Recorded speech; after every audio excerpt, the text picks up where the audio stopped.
एका गावात एक गरीब माणूस राहत होता. त्या माणसाकडे खाण्यासाठी घरामध्ये काहीच नाही म्हणून तो एका शेतकऱ्याकडून पोट भरण्यासाठी गहू विकत घेतो. गहू विकत घेण्यासाठी त्याच्याकडे पुरेसे पैसे नव्हते.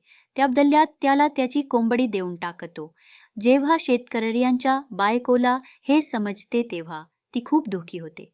परंतु तिला दुसऱ्या दिवशी सकाळी शेतकऱ्याच्या बायकोला आश्चर्य वाटते, कारण रात्री कोंबडीने सोन्याचे अंडे दिलेले असते.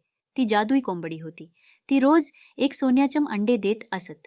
हे असंच काही आठवडे चालू होत आणि शेतकरी गावातला सर्वात श्रीमंत माणूस बनला.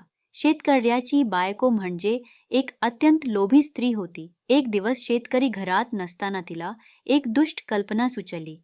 ती एक मोठा चाकू घेऊन कोंबडीचे पोट कापायचे ठरवते. सर्व अंडी बाहेर काढावीत अशी तिची कल्पना. परंतु ती सर्वात मोठी चूक ठरते.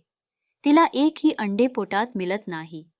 कोंबडी मेल्याने त्यानंतर कधीही सोन्याची अंडी मिळणार नसतात. तात्पर्य, आती तिथे माती.